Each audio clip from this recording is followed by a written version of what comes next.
Don Brown, national security expert, former Pentagon JAG officer, and U.S. Navy veteran. Don, you just heard the president. Does it sound like President Trump is looking for an off ramp here, or is this building something towards something else?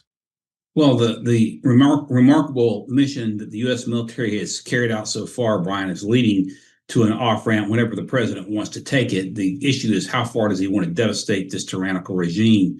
I saw overnight that the oil futures had dropped from 125 a barrel down to about 85 a barrel. Americans are concerned about spiking oil prices, which I've always believed are going to be temporary. But the Strait of Hormuz is the key here. That strait really is only 21 miles across from the northern tip of Oman to the southern shore of Iran. And Iran had its naval base at Bandar Abbas, although now there's not much of a navy left. The shipping lane is only 2 miles across. And so the fact that we've had to have oil tankers turn off their transponders to cut through that strait, where about 20% of the world's petroleum passes. That's the key. So the president was talking about there in that clip, maybe using U.S. Navy frigates or destroyers to accompany some of those oil tankers going through there. Once that situation is stabilized, things are going to get normal back at home.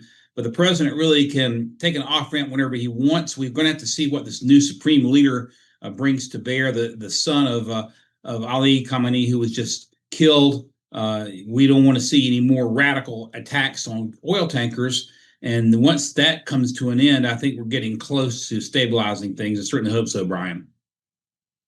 Yeah, some of the reports, Don, that I saw this morning indicated that the major force from our U.S. military we might have seen it as the mission is almost accomplished of wiping out their strategic military at every level. Their Navy resides in the bottom of the ocean. And of course, that would require U.S. kind of backing off a little bit and letting the Israeli forces kind of take it from here, which I think mission accomplished as far as the U.S. is concerned.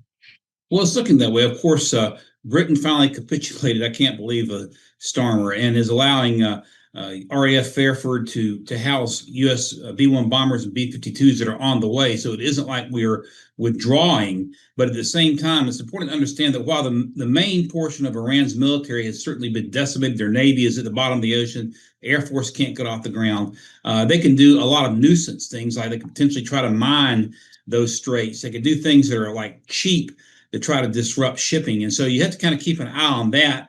It looks like most of their drones have been taken out. The drones can be a nuisance. They had attacked one tanker last week going through the straits with a drone. And so it's the small things you have to kind of like worry about taking out that can disrupt a major commercial route there for that shipping. But in terms of a major military threat, it appears that that's just about over. They can't really get any missiles off. The missile strikes have diminished. Unfortunately, we've lost 7 Americans, but fortunately, they're not able to deliver the same type of lethality they were a month ago. So we're going to have to monitor the situation. But I think the off-ramp is closer than it was certainly last week, Brian. Yeah, I agree. All right, Don, thank you so much for joining us this morning on American Sunrise. We appreciate it. My pleasure as always. Thank you.